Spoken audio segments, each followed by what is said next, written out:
Please welcome to the stage our next presenter, Lauren Palazzi.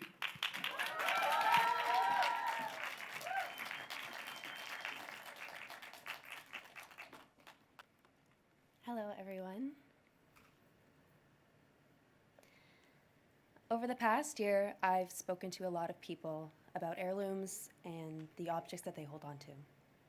And what surprised me most was how quickly people wanted to tell me their stories.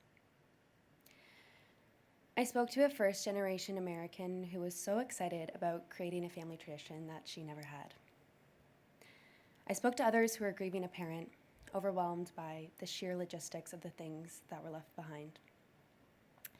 And then I also spoke to some who were still trying to figure out what to do with those old objects that were tied to past relationships.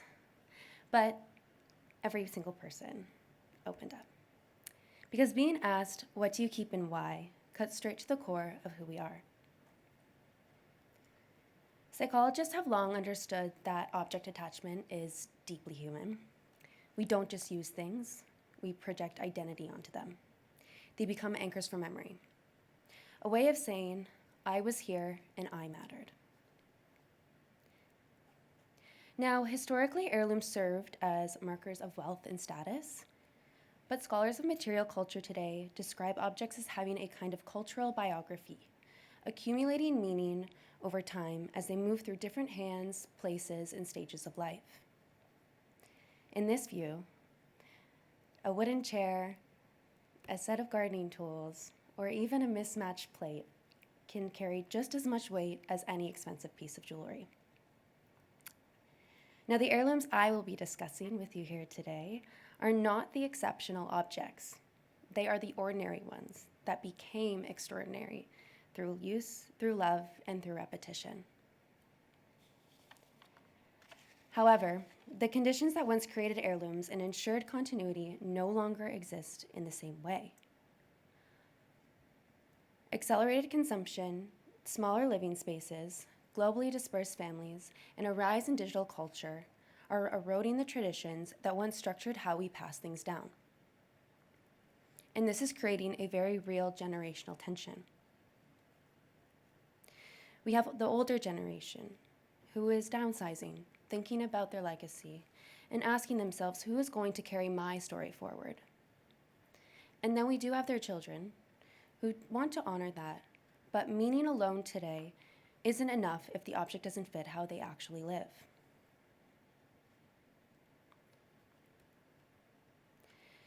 And yet, we cannot manufacture meaning and sentiment into a product.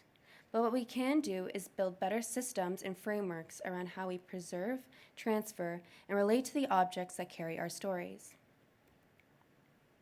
Today, I will be presenting to you my thesis, Holding On Differently, Reimagining Heirlooms for an Ephemeral World. My work proposes 3 new frameworks that help adapt inheritance systems to the realities of modern life. First, I look at what would happen if we sorted through lives before we had to. Then I wondered, what if inheritance could move beyond the family? And finally, in a world where so much of our life is documented digitally, can we curate that into something worth being passed down? Let's start with designing for before the moment. Early on in my research, I came across a New York Times documentary called Love and Stuff.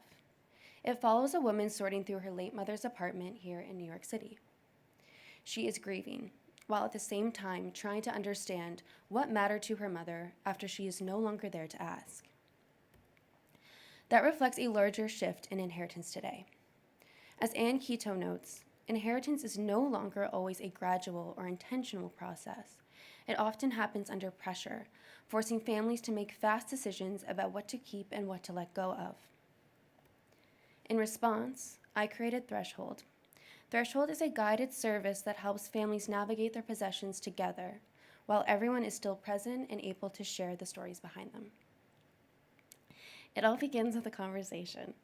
You meet with a Threshold facilitator to talk through each person's needs and goals and to better understand the family dynamics. From there, you build a plan together that works for everyone involved. Next, we schedule a home visit. A facilitator works alongside the family to go through everything. their drawers, their old boxes, closets, shelves, all of it, using a very simple categorization system. In our first category, we have carry forward. This includes items that will continue to live with someone in their everyday life. The second category is preserve. These are items whose physical form may not last, but their stories still need to. We focus on capturing the story clearly in the right voice, through a photo or video, and paired with a voice note or written reflection. And then finally, the third category is for those items that no longer serve the family and can be responsibly let go. Now, because we're doing this early, nothing is being taken just yet, but every decision, every object, and every category is documented. This creates a clear record to return to later. So when the time comes, there is no ambiguity, there's no guessing, the conversations have already happened. And for those preserved items, we create what we call a memory ledger, a design artifact in its own right. It's available in two formats, a physical book or a digital archive, something the whole family can return to long after the objects themselves are gone. Now, threshold helps families have these conversations before it's too late, but even then, attention still remains. What if no one in my family wants these things? This leads into my second design question. What if we looked beyond the family entirely? As I kept researching, I found myself talking about this generational tension with a librarian, a gallery volunteer, and a former worker at the Real Real. They all had very similar encounters. When people knew their family didn't want their cherished things, they weren't looking to just donate them. They wanted to find a place where those objects could be honored by others. So I thought, what if we could build that place? An in-between space where objects can be let go without guilt and given the opportunity to continue the story forward in someone else's hands. With that in mind, I created the Heirloom Library, an experience design concept that reimagines inheritance as circulation rather than ownership. The library felt like a natural framework to use. It's a system we already understand and already associate with sharing and care. To bring it to life, I reached out to New York City residents. Just under 30 objects came in, and each were cataloged and paired with its story. Then, at the end of March, I took over a storefront in Williamsburg, Brooklyn. The space was warm and encouraged people to engage with the collection, with the objects not perfectly in place. But checking something out is a commitment. You honor the story, and when it no longer serves you, you are expected to return it back to the library so the object can continue its journey. And for whether meaning can survive without shared history, from eyewitness, I believe yes. People connected to the stories that had nothing to do with their own lives. Some laughed and some sat quietly with others. And at the end of the day, a few items were in fact checked out. I'd like to think that those objects are now conversation pieces, their new owners telling exactly where they came from. The Heirloom Library opened up inheritance to anyone willing to honor a story. But not everything we leave behind is something that you can hold. So where does the digital world fit into all of this? We are documenting our lives more than any generation before us.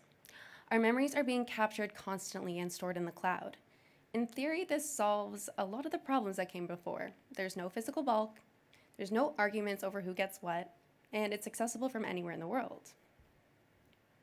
For Gen Z and younger, the cloud in a strange way is an heirloom. Their legacy isn't being built in just objects anymore. It's also being built on devices and in platforms. But with that, a new problem emerges. When everything is preserved, nothing feels significant. As technologist Brad Barish told me, if we don't curate digital memory, it just turns into a bunch of noise. In a small attempt to address this emerging wave, I created Collect and Curate. When designing this platform, I took a lot of inspiration from nostalgic forms of preservation, such as scrapbooks and shoe boxes, that used to serve as memory storage.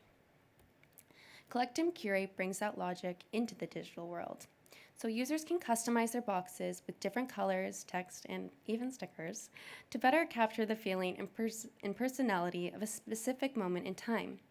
These personalization tools help preserve not just the memory itself, but the identity, taste, and perspective of the person who created it, allowing the collection to take on the same personal character that a physical heirloom often carries over time. But the real value of the platform comes through the act of curation. Users can build small, intentional collections that bring together photos, voice notes, videos, and text, layering them with the context and story. By allowing different forms of media to exist alongside each other, the platform creates a more complete and emotionally resonant record than any single artifact could communicate on its own. And then once complete, users have the option to send these collections to others as a gift, introducing a new form of inheritance. Boxes can be scheduled to arrive at specific dates or milestone moments, or simply shared as a way of passing along a memory to someone else. The goal was to make curation feel lightweight enough to happen naturally in everyday life, while still meaningful enough to matter to the person who receives it. Threshold, the Heirloom Library, and Collect and Curate each respond to a different moment in how we relate to our things. One opens up the conversation within families before it's too late. One moves inheritance beyond the bloodline, so that meaning doesn't have to end with the family. And one asks whether the memories we're building in the cloud can be shaped into something worth being passed down. I came into my thesis thinking about objects, but I left thinking about people, about what it means to be remembered, the quiet anxiety that the things that made your life meaningful might not survive you, the guilt of not knowing what to do with someone else's love left behind in the objects. I hope that this work carries forward in all of you here today and inspires more people to look differently at their own objects, their own relationships, and their own stories. Thank you so much.